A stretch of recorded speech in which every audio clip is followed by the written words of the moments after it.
Chapter 9. Start off talking about India and go from there to Southeast Asia.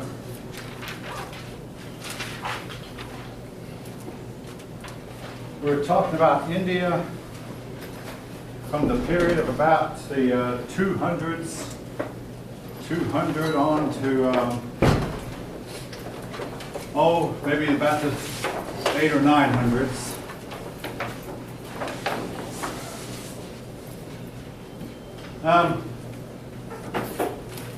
During this time, India was not really plunged into darkness, but they simply could not unite themselves.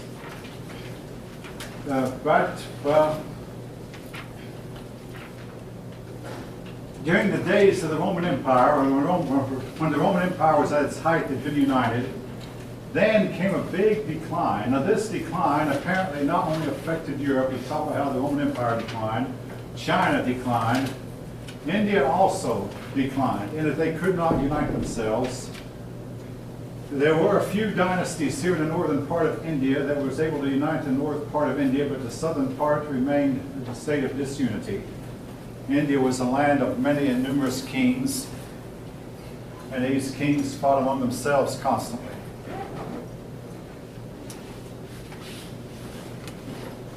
This part of India was located along the trade route between China and the Mediterranean, known as the Silk Road.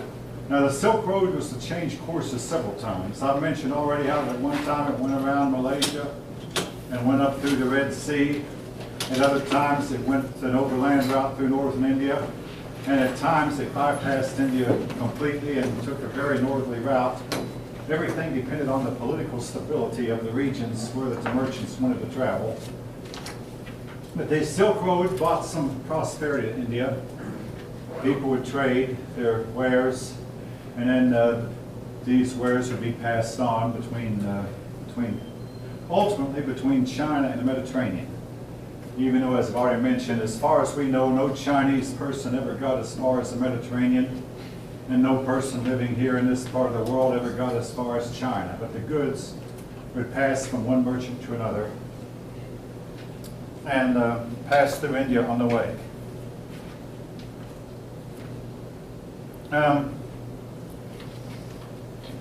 Not only, though, did merchandise pass along the Silk Road, but ideas also passed. These merchants would trade, would exchange ideas as they traded their wares.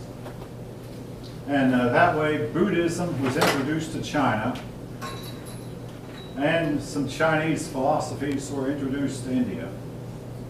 Even though it appears that Buddhism had made more of an impact on China than did Confucianism make on India.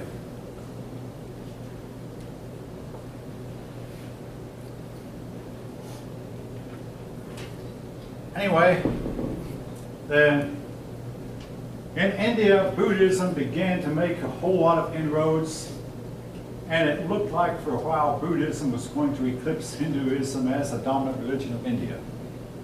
What did Buddhism have going for it? Well, egalitarianism for one, the idea that all castes were actually equal and had an equal chance to a happy next life. This was something that ran contrary to Hinduism, which stated that no, some people are above others.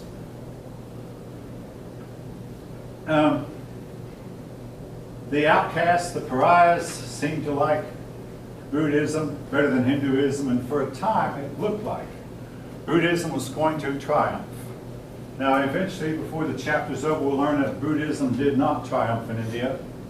Instead, Hinduism made some changes, alterations, that eventually made Buddhism take a back seat. However, we're going to, later in the chapter, we're going to visit this part of the world. And in this part of the world, Southeast Asia, the area that is today Vietnam and Laos, Thailand and Indonesia, Buddhism was to make strong inroads into this region and become the dominant religion of the civilized people of that region. But that's jumping ahead of the story a little bit. Buddhism, which at one time had been the religion for the poor and the religion to escape the world, became a religion of the very wealthy, and they began to build elaborate monasteries, extremely wealthy monasteries. And somehow, folk, and we don't know the exact way how, but the idea of building elaborate monasteries was to spread from India into Europe. And the next time we visit Europe, we'll talk about it. But what was the connection between India and Europe, and who traveled from India to Europe, or how did ideas get from India to Europe? We really don't know at the moment, but possibly merchants. But the people of India were building elaborate monasteries, and they were accumulating a whole lot of wealth, and Buddhist monks were getting more and more involved with the world, rubbing shoulders, you might say, with the world, and these trends would also be copied in Europe.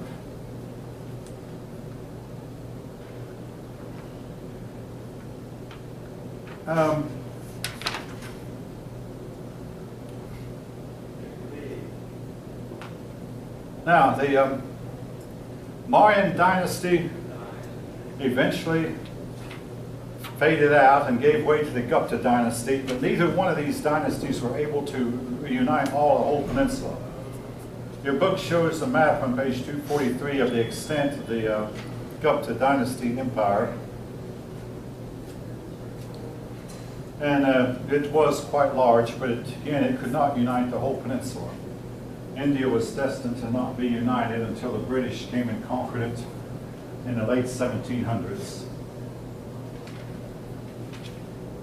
Anyway,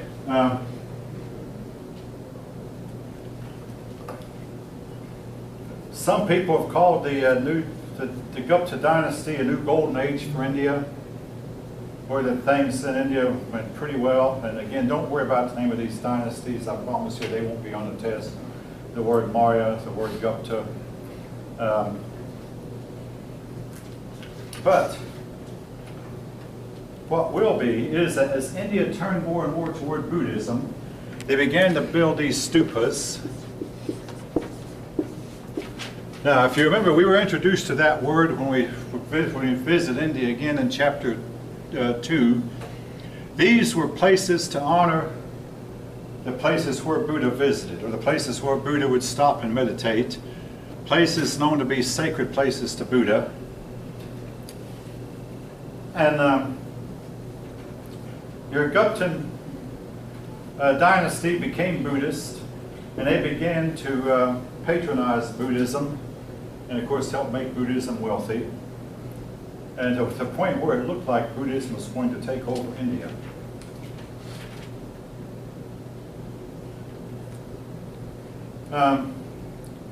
However, a few things went wrong for Buddhism. Number one, they began to argue over what Buddha actually said. What did he say? What did he mean? And one problem they had was Buddha's sayings were not written until 200 years after his death. Unlike Muhammad's sayings, which were written down while he was alive, and unlike Jesus' sayings, which were written by persons who actually saw and heard him, Buddha's sayings not been down for 200 years. Well, 200 years ago, folk, it was 1814. James Madison was president, if any of you happen to remember it. None of us would. But I mean, hey, it's quite a long time ago, and nobody is alive who knew anybody who lived at that time. I mean, and so what Buddha actually said was open to debate, and still is. Here's the problem. I mean, they didn't have the internet, they didn't have cell phones, they didn't have instant communications. So this community over here would be teaching Buddhism one way, and maybe about 10 or 15 miles down the pathway, there'd be another community teaching it another way. And about 20 miles beyond that would be another community teaching another way. And eventually they discovered, hey, what we're teaching is contrary to what you're teaching. And they'd hash over it a while and argue over it, and oftentimes they couldn't resolve their conflict. I mean, this has happened to all religions, Christianity included.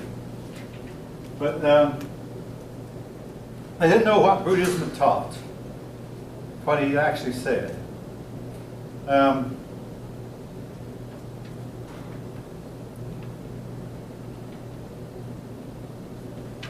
They began also to have more concrete visions of nirvana instead of abstract concepts.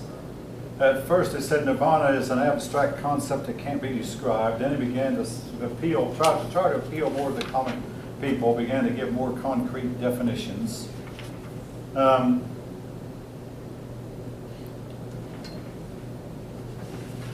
they finally, Buddhism compromised a little bit by saying, well, let's face it, some people might be closer to nirvana than others. Persons born into a higher caste probably had a better previous life than the ones born into a lower caste. So the persons in a higher caste have a better chance of achieving nirvana in the very next life, or maybe a couple of lives later. And if it's, again, the arguments they had almost remind me of the Christian argument between whether you're saved by faith or by works. In Buddhism, it was a matter of, are you saved by following Buddhist teachings, or by going through all the rituals? In other words, it's just a matter of belief or the rituals, and they didn't fully resolve that issue.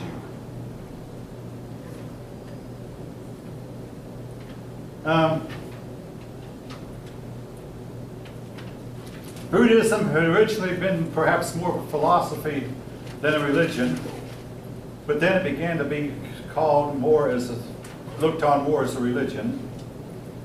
And to make a long story short, the conflicts that it had, the changes it underwent, that was designed to help aid the Buddhism take over India, eventually led to Buddhism's decline in India. So to make a long story short, even though Buddhism threatened, in the long run, Hinduism took over. And part of the big reason might have been that the Hindu mindset or the Indian mindset just simply cannot conceive of everybody as being equal. They just feel more comfortable with the thinking that, hey, some people are higher than others, some people are better than others. So Buddhism's insistence on equality ran counter to the Indian mindset, and eventually led to Buddhism declining and Hinduism taking over. But it was a long, slow process until you can't set a line of demarcation and say, as of this date, India became Hindu. Before this, they had been Buddhist. It was a long, slow line of demarcation that you can't fix. You can't fix an exact date on. Well, while that the Indian people were fighting among themselves, trying to figure out which was better for them, Hinduism or Buddhism, into this scenario inevitably came Islam. Of course, we've already talked how Islam started out in Arabia, spread into Persia, conquered Persia, spread into Afghanistan, and then spread into what is today India, and their presence is still there. Islam wound up conquering almost all of northern India and forming the modern nations of Pakistan, Bangladesh, and Nepal.